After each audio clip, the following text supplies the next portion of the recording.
ఇంకా గట్టి కొట్టాలి.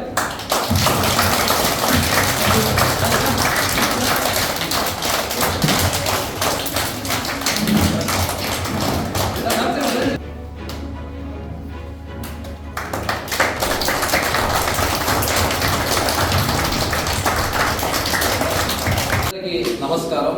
ఈరోజు డాక్టర్స్ డే అనగానే ఒక అద్భుతమైన కార్యక్రమం.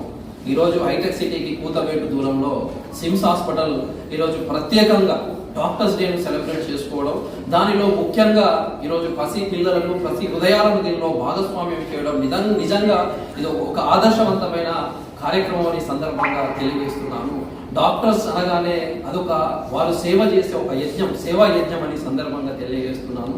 మనందరికీ తెలిసిందే, డాక్టర్స్ వారి చేతిలో స్టెథోస్కోప్ ఉంటుంది, కానీ వాళ్ళ హృదయం మాత్రం మానవ విలువలతో అద్భుతంగా హృదయం అనేది జాలి దయ కరుణతో ఉంటుందని తెలియజేస్తున్నాను. అలాంటి డాక్టర్స్ ఈరోజు పిల్లలతో ఇలాంటి అద్భుతమైన కార్యక్రమం చేయడం నిజంగా ఎంతో ఆదర్శవంతమైన కార్యక్రమం అని సందర్భంగా తెలియజేస్తున్నాను.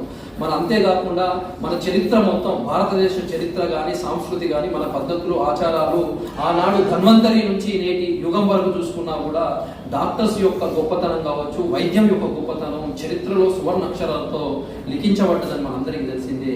అందుకే వైద్యో నారాయణ హరి అని అన్నారు. అంటే వైద్యులు సాక్షాత్తు ఆ నారాయణతో సమానం అని చెప్పడం అంటే అది సాదాసీదా మాట కాదని, సాక్షాత్తు భగవంతుని సమానం అని చెప్పారు.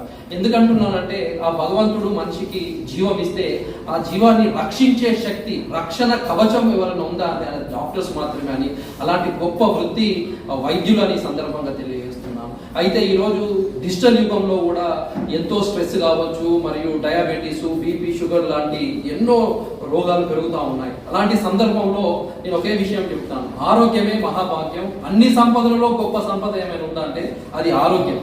దానిని రక్షించే వ్యక్తి ఎవరన్నా ఉన్నారా అంటే అది డాక్టర్స్ మాత్రమే. నిజంగా డాక్టర్స్ మనందరికీ తెలిసిన ఒక గొప్ప ఉదాహరణ, ఆనాడు మన ప్రపంచాన్ని వణికించిన కరోనా మనందరికీ తెలిసింది. అలాంటి సందర్భంలో కూడా వాళ్ళ ప్రాణాలను త్యాగం చేసి సేవనే మొదటి మార్గం అని ముందుకు వచ్చి ఫస్ట్ వారియర్గా ఉండి కొన్ని లక్షల కోట్ల మంది ప్రాణాలను కాపాడిన సాక్షాత్తు కలియుగ దైవం ఎవరన్నారు అంటే అది వైద్యులు అనే సందర్భంగా తెలియజేస్తున్నా.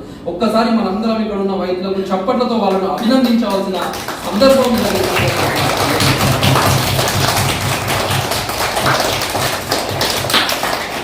అలాంటి వైద్యులతోని ఈరోజు నేను భాగస్వామ్యం నిజంగా